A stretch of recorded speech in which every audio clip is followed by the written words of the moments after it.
ko po na lumapit po para po yung mga bagong dating, magpipiliin na lang po dun sa likod. Sige po, lahat po ini-invite ko po na pumunta po muna sa unahan. Ipiliin po natin ito unahan. Sige po, huwag po kayo mahiya. Dito po tayo sa unahan. Salamat mga kapatid. Naniniwala po ba kayo na ang salita ng Diyos ay makapangyarihan? Amen. Palakpak natin sa Panginoon. Sa bawat pagbasa po natin ng Biblia, nandoon na meron tayong mga salita na nakukuha at pinangahawakan na kung saan nagiging gabay natin, proteksyon, at kung minsan, nagiging sagot sa mga tanong natin sa Panginoon. Amen po ba? At ganoon din po yung ginawa ko. Actually, siguro alam niyo naman po lahat na ako po ay nag-undergo po ng treatment for cancer. Nung sinabi po sa akin ng doktor na magkikimo ka na, sabi ko kay Lord, natatakot ako, nagdadalawang isip, at to the point na ayaw ko talagang gawin yun. Pero sabi ko kay Lord, Lord, sagutin mo naman yung takot ko through your word. At dinala niya po ako sa John 11:4. Brother, pwede kong pa-post? John 11:4. Ito po. Sabi po sa akin ni Lord, when he heard this, Jesus said, this sickness will not end in death. No, it is for God's glory, so that God's Son may be glorified through it. Amen. And until now, ito po yung pinangahawakan ko. Kaya po sana, Panginoon, sa iyong harapan, kayo po ay nag-glorify sa ginagawa ko po ngayon at sa mga kapatid ko na nandito, nawa, Panginoon, nag-glorify ka sa mga pagpapagal at sa paggagawa po namin para sa iyo, Panginoon. Ika'y tapat, kaya ikaw aming pupurihin. Wala hanggang ka naming pupurihin. Wala hanggang ka naming sasambahin, Panginoon.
Nais ko ika'y maranasan.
ay mamalagi sa'yo.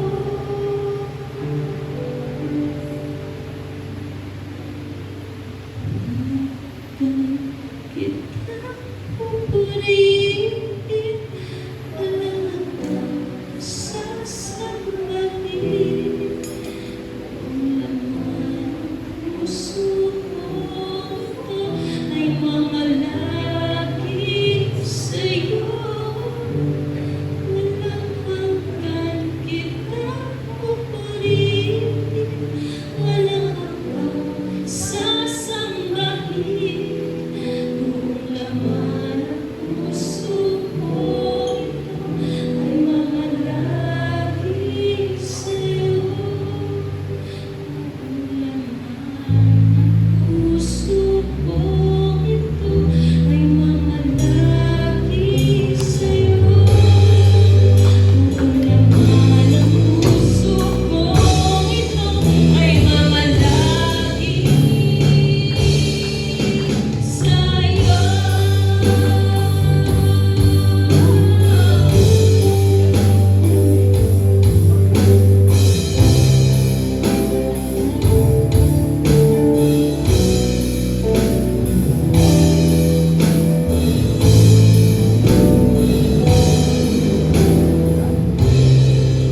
Hallelujah, Lord God. Hallelujah, Jesus. Dakilang Diyos, mapagpalang Ama. Lord, maraming salamat po sa umagang ito. Dahil napakabuti mo, Ama, binigyan mo kami ng panahon na maganda o na hindi mo pinaulan. Lord, salamat po sa oras na patuloy mo kami binibigyan ng kalakasan upang kami po ay makabalik sa lugar na ito at muling makapagtipon-tipon po, Ama. Lord, napakabuti mo sa amin lahat, Father God, sa buhay na patuloy mong binigay sa amin. Ama, patawarin mo nga po kami sa aming mga kasalanan. Linisin mo po ang aming puso. Puspusin mo po kami ng aming bagong dugo upang sa ganon, kami po ay maging karapat-dapat po sa iyong harapan. Lord, tinatas ko po ang gawain ko sa iyo, Lord God. Pangunahan mo po kami. Samahan mo po kami ng iyong banal na Espiritu upang sa ganon, ang bawat tatayo po sa lugar na ito ay mabigyan po ng karunungan nyo upang kami po sa pamamagitan po namin ay mahilag po ang iyong mabuting balita, Father God. Lord, hindi po namin ito kaya kung wala ka po sa buhay namin. Gamitin mo po kami, pinagdaluyan ng iyong mga salita upang sa ganon, marami po pong kaluluwa na makarinig. Upang sa ganon, Lord God, ito po ay maisabuhay po ng bawat kaluluwa at bawat tao na wala pang pagkakilala sa iyo, Father God. Ama, gagamitin mo po kami ayon po sa iyong kalooban na mga salita mo na lang po ang mahayag ng aming mga labi. Upang sa ganon, ito po ay maging karapat-dapat po sa iyong harapan. Ama, ito po yung aming sasabot na namin sa pangalan ni Jesus. Amen. Ako po ang naka-assign ngayon sa devotion ko pa sa oras na ito. Sabi po sa Isaiah chapter 55 verse 1. Sabi po dito, sinabi ni Yahweh, narito ang tubig, kayong mga nauuhaw. Ang mga walang salapi ay lumapit din dito. Bumili kayo ng pagkain at ito'y kainin ninyo. Bumili kayo ng alak at gatas kahit walang salaping pambayad. Pagkat gumugugol kayo ng salapi sa mga bagay na hindi nakakabusog. Bakit ninyo inuubos ang pera, kinita sa mga bagay na sa inyo ay hindi magbibigay ng kasiyahan? Makinig kayong mabuti at sa akin at sundin ang utos ko. At matitikman ninyo ang pinakamasasarap na pagkain. Makinig kayo at lumapit sa akin. Sundin ninyo ako at magkakaroon kayo ng buhay. Isang walang hanggang kasunduan at gagawin natin. Pagtitibayan ko ang aking walang hanggang pag-ibig kay David.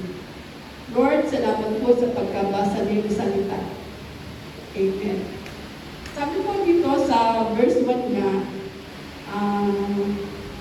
sabi dito, ito po ay ating pinamagatan din ng imbitasyon ng Panginoon. Ito po ay isang paanyaya sa bawat isa sa atin, hindi lang po sa ito ay paanyaya sa ating lahat.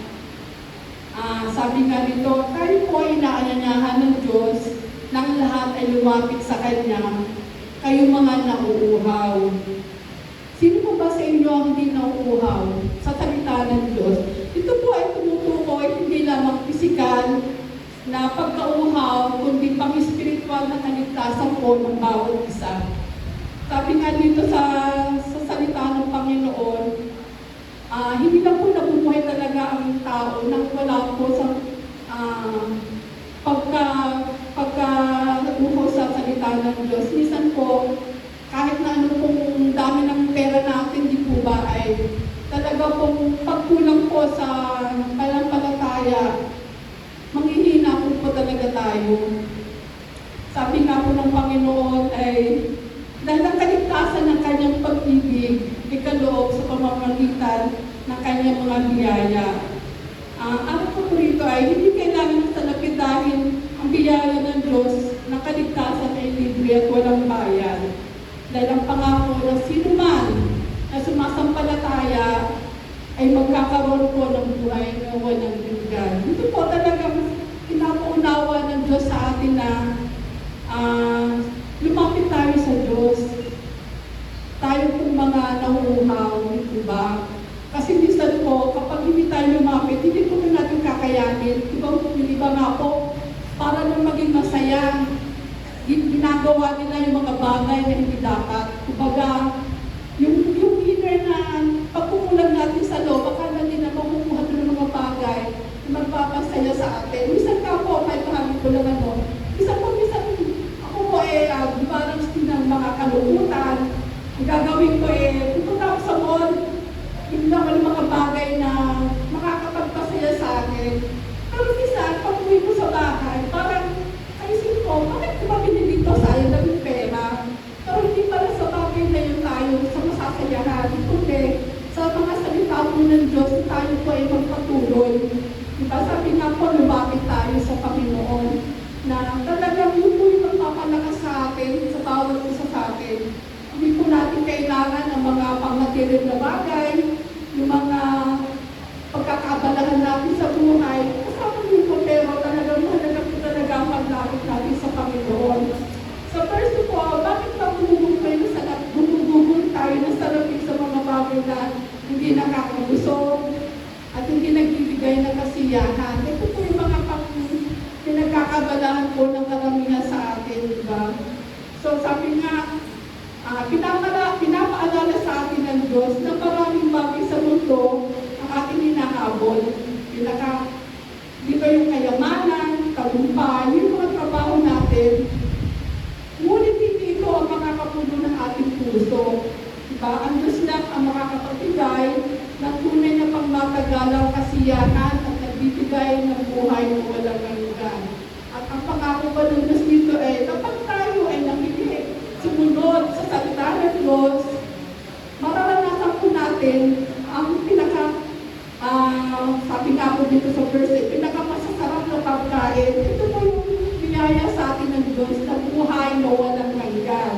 So sabi nga po talaga, inulit na naman po sa verse 3 na makinig kayo at lumapit sa akin. Sundin niyo ako at magkakaroon kayo ng buhay. Isang walang hanggang kasunduan ang gagawin natin, pagtitibayin ko ang walang hanggang pag-ibig kay David. Ito po yung sinasabi ng Panginoon na pangako sa atin. Basta susunod lang po tayo sa Kanya. Hindi po ba? Hindi po ba mahirap para sa inyo ang sumunod sa Panginoon? Minsan po, kagaya po ngayon, sabi ko kay Brother Pablo, bakit ako nilagay mo sa devotion? Alam mo naman na, mahihayin din po talaga ako. Pero, talagang po lang yun, dahil sabi nga po ay, sumunod po tayo sa pinag-uulas ng Diyos. So, bilang mananampalataya na, talagang dito. At bilang pagsunod, talaga po sunod po ako kahit na syempre po, natural ko lang sa atin yung isang tumanggi, magreklamo. Pero andun pa rin yung pagsunod natin sa Diyos, di po ba? So dito po ang dito ng Panginoon dahil makinig tayo at sumunod. Lumapit tayo sa Panginoon. Bilang pagsunod sa utos ng Diyos, meron tayong nagtimpala, hindi lang po lang dito sa lupa, kundi po sa langit. Isang buhay na walang ilan. So, isang kasunduan ng Diyos sa ating lahat. Kopi lang po ito. Katulad ng pag-ibig ng Diyos ay David. Kumbaga, tayo po, ang tunay na tagumpay ay matatagpuan lang sa paglapit natin sa Panginoon at merong kababaang loob. So, yung pakikinig po ng salita ng Diyos, ang pagsunod sa lahat ng pinag-uutos ng Diyos para sa ating lahat. Yun na po yung aking devotion para sa umaga ito. At maraming salamat po. Lord, maraming salamat po sa inyong paanyaya na lumapit po kami sa iyo. Patawag mo kami sa mga panahon na hinahanap po namin ang kasiyahan.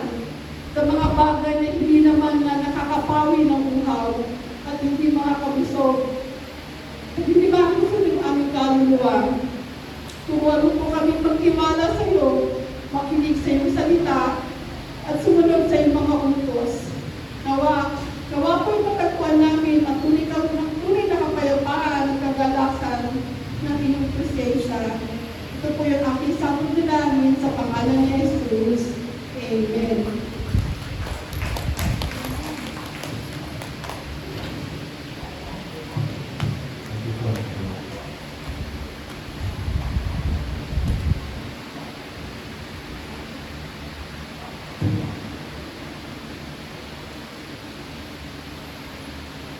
Okay, good morning po. Parang layo-layo tayo lang.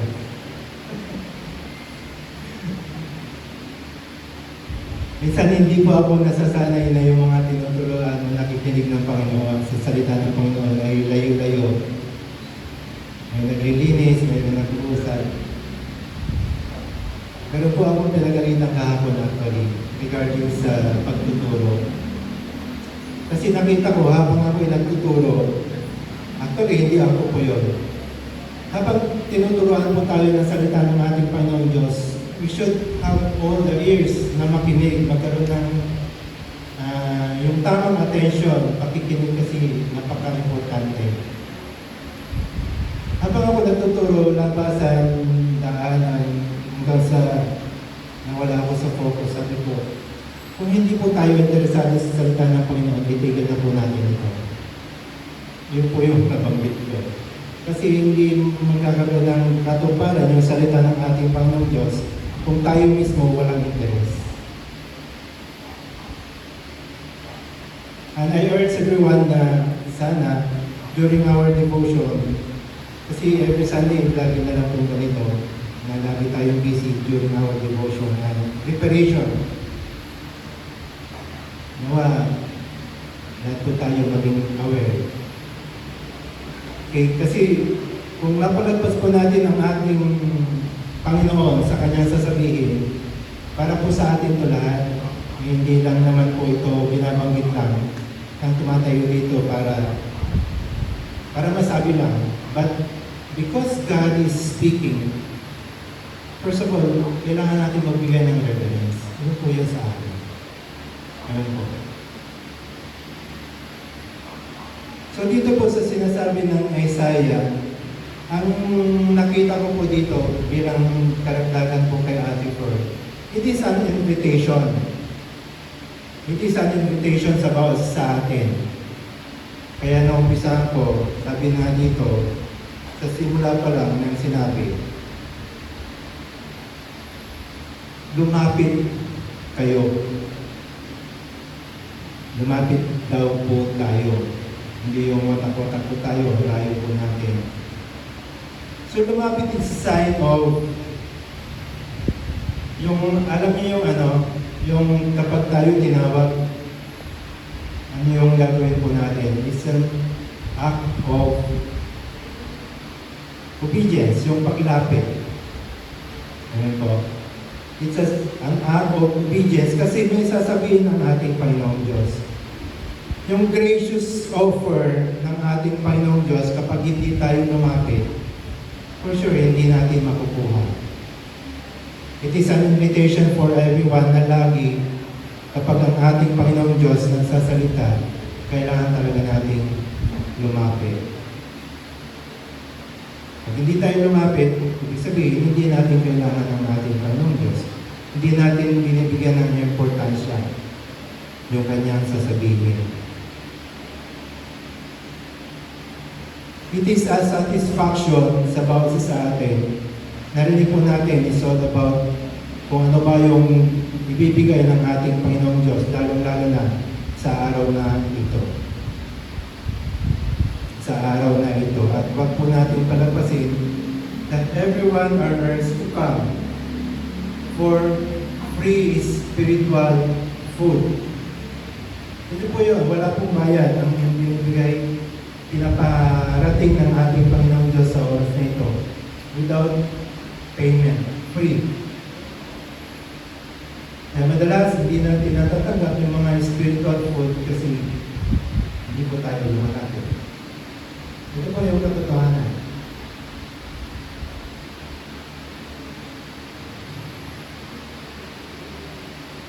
All we need to do is come near to God and accept what is given. We are spending things, we are spending our time for things na hindi naman mahalaga. Marami tayong mga pinagkakabalaan sa buhay, marami tayong naiisip na mga plano. Which is, sinasabi dito, hindi mahalaga to sustain our life, to sustain our spiritual life.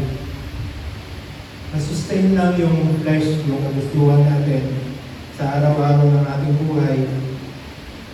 To satisfy lang yung flesh. But it is not sustaining our spiritual life. Kaya ganun na lamang yung pag-invite sa atin ng ating Panginoong Diyos that we need to come near to God para siya mismo yung magbibigay sa atin ng masustain yung pangangailangan natin. Diba sabi dito yung food, tapos yung drinks. Our thirst, spiritual thirst, tapos yung pagkain natin, diba? Sabi ng ating Panginoong Diyos, hindi lang sa tinapay, nabubuhay ang tao. Hindi sa bawat salita ng ating Panginoong Diyos, yung lumalabas sa Kanya, ay lumalabas sa Kanyang bibig. So yun po yung need natin every day of our lives. Huwag po natin palalapasin yung pagkakataong ganon. Focus lagi sa ating Panginoong Jesus, should come near to Jesus. It's a very important thing na gagawin natin every day of our lives. May mga struggles tayo, hindi natin napagtatagumpayan because we are not going near sa ating Panginoong Diyos. Minsan, personal effort na lang yung nangyayari. Hindi natin nakukuha yung invitation ng ating Panginoon Diyos. Halika anak, tutulungan kita. Halika dito, ako maraming sa iyo. Halika anak, ako magsustain sa iyo. Pero yung tayo na natin, nakatakip. Alam mo yung lalagpasan mo na lang, babaliwala eh. That is one thing na nire-remind sa atin sa araw na ito. We should hear God's voice every day and come near to Him. Kasi mayroon po siyang sasabihin na importante sa ating buhay. Number 2 po yung nilagdag ko po. Yung lasting covenant, nakita po natin dito sa verse 3, yung pagmamahal, yung habag ng ating Panginoong Diyos na Kanyang gustong ibigay sa bawat sa atin. At ito rin po yung gustong ibigay ng ating Panginoong Diyos through us na magagamit din tayo para sa ibang tao. Magkaroon ng lasting covenant, that is salvation. Sa bawat tao na inilalapit niya through us, may ibabahagi natin yung pag-ibig, yung habag-awa ng ating Panginoong Diyos. And number 3, sa verse 6 and 7, seeking God. Kanina, we should come near. Tapos, pag ready na tayo, Lord, andito na po ako. Handa na po yung puso ko. Then, makikinig tayo, we seek more. All ears, pakinggan natin mabuti. Huwag natin palagpasin yung mga pagkakataon na kapag ang Diyos ay nagsasalita, napabaliwala po natin. Hanapin mo si Yahweh habang siya ay matatagpuan.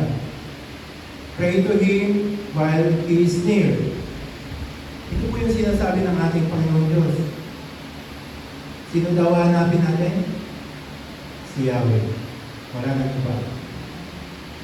Huwag mong hanapin kung ano yung isusubo mo mamaya o kinabukasan. Huwag mong hanapin kung ano yung ibibigay mong bawat sa iyong mga anak. Kundi hanapin mo si Yahweh. First and foremost na kaya natin gawin, hanapin natin yung source ng buhay po natin. Kaya tinignan po natin kanina, inilatag, we are busy. Sa lahat ng mga bagay na hindi naman pala importante. Kasi sabi dito, hanapin daw natin si Yahweh. Hanggat siya'y natatagpuan pa. Ibig sabihin, karating yung time na hindi na natin natatagpuan si Yahweh.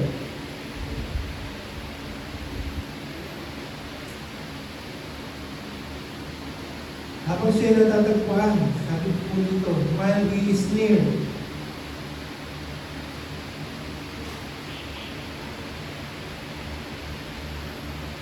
And we could only find forgiveness sa Kanya.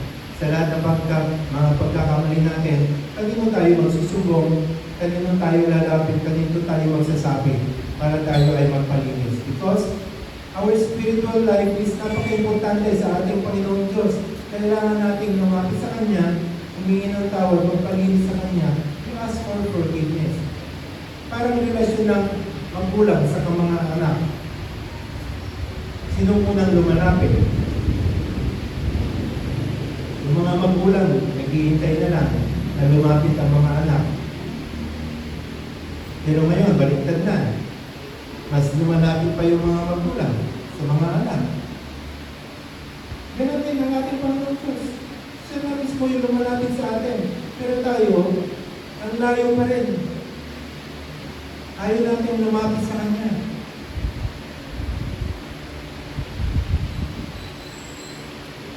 God's thought is higher than our thoughts. It's sa verse 8. Ang kaisipan niya, napakalayo sa ating kaisipan. So, anong kailangan natin gawin? We seek more of Him. Diba? We are reminded we should have the mind of Christ. Yung kaisipan ng ating Panginoong Isus, dapat ganoon din yung kaisipan po natin.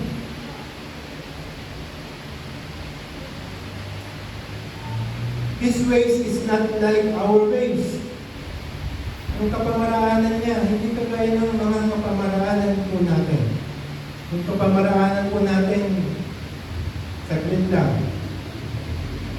Minsan failure, o madalas. But our God, yung kapamaraanan niya, talagang hindi natin, alam niyo, hindi natin maikumpara. Hindi natin mawari. How? Because our God, He can do impossible things. May mga pinagdadaanan tayo, tayo natin ilapit sa Panginoon. Ano tayo makakasumbong ng mga imposibleng bagay na kaya gawin ng ating Panginoon Diyos sa buhay natin kung ayaw natin lumapit sa Kanya? Paano natin malalaman yung future natin kung ayaw natin makinig sa Kanya? Because His thoughts is higher than our thoughts. At sabi pa dito, yung salita niya, sa verse 11, His words will accomplish its purpose. Hindi po babalik ang salita niya na hindi po nagaganap. Hindi na isasakatuparan yung plano po nito. Kapag pa narinig natin ang salita ng Panginoon, so ano magiging action po natin? Nabaliwala o nagkaroon ng katagumpayan? Narinig lang? Hindi nag-internalize? Or nabago yung buhay mo? So, two things lang po yun. Pero hindi papayag ang ating Panginoong Diyos na hindi magkaroon ng katuparan ng kanyang salita. Arawin ka ng Panginoong Diyos, for sure.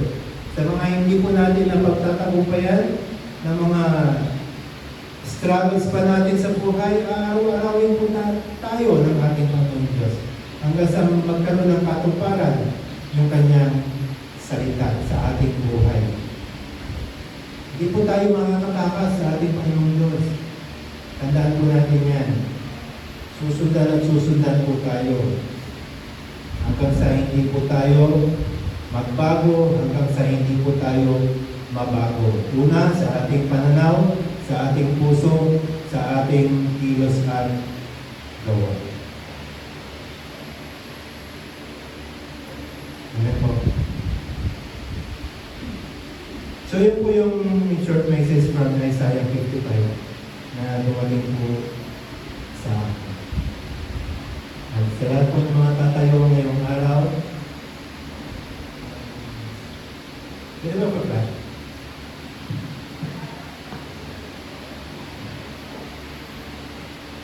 Hindi ba pa?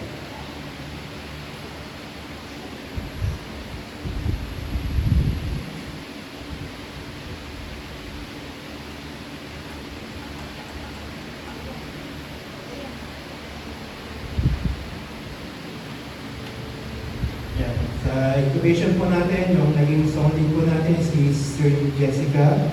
Sa devotions po natin si Ate Flor. Follow po sana si Sister Carmen pero nasa work po siya. Call to order, Sister Kim. Tapos yung scripture reading po natin, si Brother Danilo, dito na siya. So read po natin, Sister Darlene.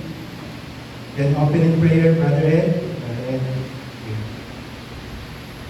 Sa introduction sa speaker po natin, actually may guest speaker po tayo, si Pastor PJ, tapos si Pastor Henry sa introduction.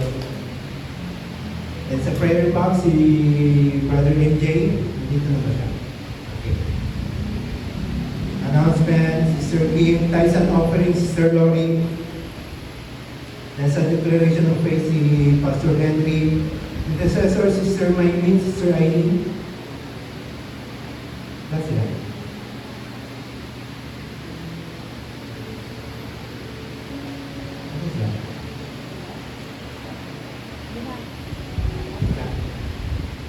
Okay. Kids Ministry, Sister Manilyn and Sister Joven. Sige po, lahat po tayo ay tumayo. We pray for the servants of God na gagamitin sa araw na ito. Lord, we offer you this day and we thank you sa pagkakataon muli na kami ay binigyan ng oras upang kami ay matuto, Panginoong Diyos. Sa lahat po ng mga tatayo, kayo po ang patuloy na kumilos sa kanila, Panginoon. May the double portion of your Spirit be upon them. Magkaroon ng kaganapan ng bawat plano nyo sa paggamit nyo sa mga tao ito na tatayo as your servant, Panginoong Diyos, na iparating ng maayos, ng may kapangyarihan, ang bawat salita nyo na kanilang bibigkasin, Panginoong Diyos. Use them as your vessel, Panginoon, na ikaw lamang ang may taas at makita sa aming kalagitnaan. Salamat po sa pagkatala po namin, patuloy nyo na binabago ang aming buhay. Bawat sa amin na leaders and workers, Panginoong Diyos, even the members, lahat po kami, Panginoong Diyos, nakahanda na makinig ng iyong mga salita. Gusto namin matuto. And we are near to you, Panginoong Diyos. We ask for your holy presence lagi sa aming mga buhay. Na siyang kumilos, lalo na sa aming kalagitnaan sa oras na ito. May your Spirit be upon each and every one of us, maging sa lahat ng mga tao na dadalo, Panginoon. Pangunahan niyo na po sila, o usapin niyo na po sila, buksan ang kanilang mga puso. Salamat po, Panginoong Diyos, sapagkat you always remind us kung gaano yung invitation niyo sa bawat sa amin to come near to you lagi. Sapagkat patid niyo at nakikita niyo, Panginoong Diyos, na kapag kami ay malayo sa inyo, mayroong kapahamakan. Na kapag kami ay malayo sa inyo, yung protection niyo, Panginoong Diyos, ay hindi mapapasa amin. Kaya patuloy ang puso namin na inilalapit po sa inyo, lalo na sa araw na ito. Pagkarian niyo po ang bawat isa sa amin. Magkaroon ng kaganapan ang bawat salita niyo na aming mapapakinggan sa araw na ito. Pamagitan ng pastor na gagamitin niyo po, Panginoon. Maraming salamat po sa paghahanda niyo po. Maraming salamat po sa katagumpayan na ibibigay niyo sa oras na ito hanggang sa matapos ang gawain mong ito, Panginoon. Salamat po, Panginoon. Kayo lamang ang may taas, maparangalan, mapasalamatan. Ito po ang aming dalangin sa makapangyarihang pangalan ng aming Panginoong Hesus at sa kapangyarihan ng banal na Espiritu. Ang lahat ng mga anak ng Diyos ay magsabi na Amen.